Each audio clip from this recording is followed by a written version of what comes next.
करने के लिए दूसरे देशों के साथ वो रिलेशंस बनाता है, संबंध बनाता है, तो वो नीति के तहत ये करता है, वो होती है फॉरेन पॉलिसी।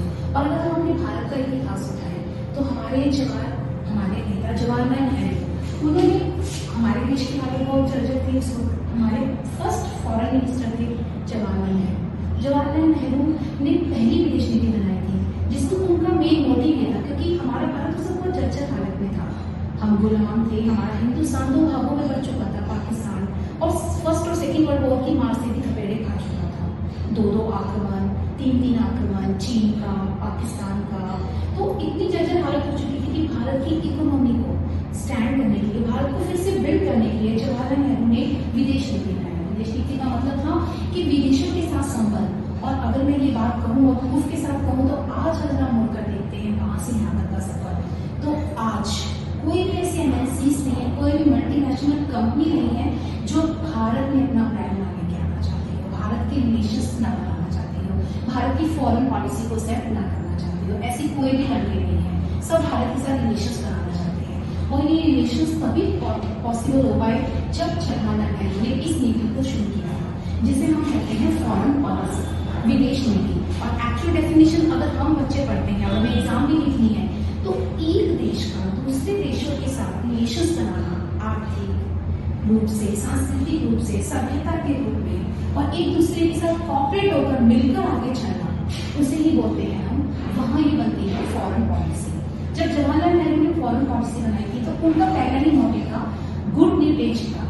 गुट निरपेक्ष आंदोलन हमारे भारत में सबसे सरल था, क्योंकि जब उस वक्त दो महाशक्तियां आपस में लड़ रही थी, पूरा भारत, पूरे देश, पूरा वर्ल्ड इस आग में झुलस रहा था, और हमारा भारत जब बहुत सारी प्रॉब्लम से गुजर रहा था, तब जवाहरलाल नेहरू ने क्या डिसीजन लिया था, यूएसए और यूएसएसआर ने, लेकिन भारत ने क्या करा कि गुट निरपेक्षता आंदोलन बनाई। वो उसका सर्वस्व नेता था।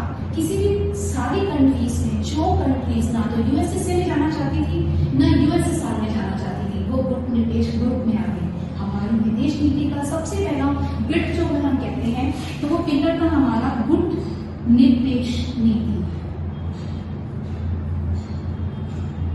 गुट निरपेक्ष, यानी कि हम किसी भी गुट में शामिल होना नहीं चाहते थे। ये हमारी फॉरेन पॉलिसी की सबसे बड़ी एक सफलता का रास्ता। ना तो हम चाहते थे कि हम एक स्वतंत्र नीति अपनाएं, एक ऐसी फॉरेन पॉलिसी अपनाएं जिसमें हम किसी के अंडर में ना हो, हम स्वतंत्र हों, हमारे विचारों के लिए, हमारी इकोनॉमी के लिए, हमारी सभ्यता के लिए। और यही कारण है कि इसी फॉरेन पॉलिसी का नतीजा है कि आज हमारे देश में इतनी सारी कंपनियों के ब्रांड बहुत ही स्वतंत्र और अपनी सभ्यता को स्थिर रखते हुए काम कर रहे हैं।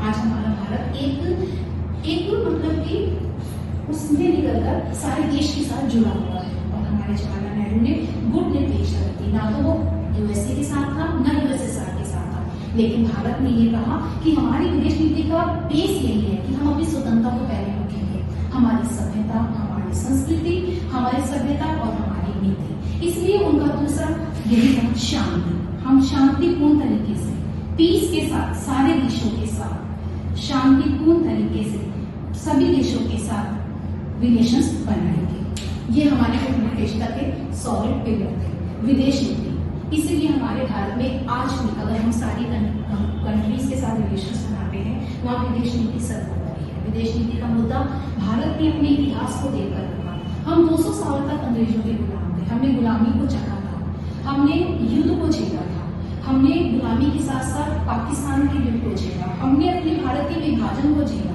इसलिए इसके बाद देश की संस्कृति, सभ्यता और इकोनॉमी को बनाने के लिए हमें और कंट्रीज के साथ जुड़ना था, और कंट्रीज हमारे साथ जुड़ी।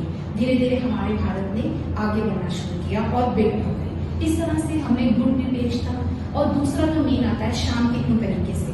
हम किसी भी पर्सनल कंट्रीज में इंटरफेयर किए बिना अपनी विदेश नीति को ऑन करते थे। विदेश नीति के मेन आते हैं गुट निरपेक्षता, शांतिपूर्ण तरीके से व्यापार करना। गुट शांतिपूर्ण तरीके में हमारा आता था कि विदेश नीति के अकॉर्डिंग भारत में जितनी भी कंट्रीज है, हमारी जितनी भी नेबरिंग कंट्रीज है, उनकी भी हेल्प थी। अगर वो भारत आके यहाँ के इकोनॉमिक सोर्सेज को, सभ्यता को अगर वो ज्वाइन कर रहे थे, तो उनका भी इकोनॉमिक स्टैंडर्ड बढ़ रहा था।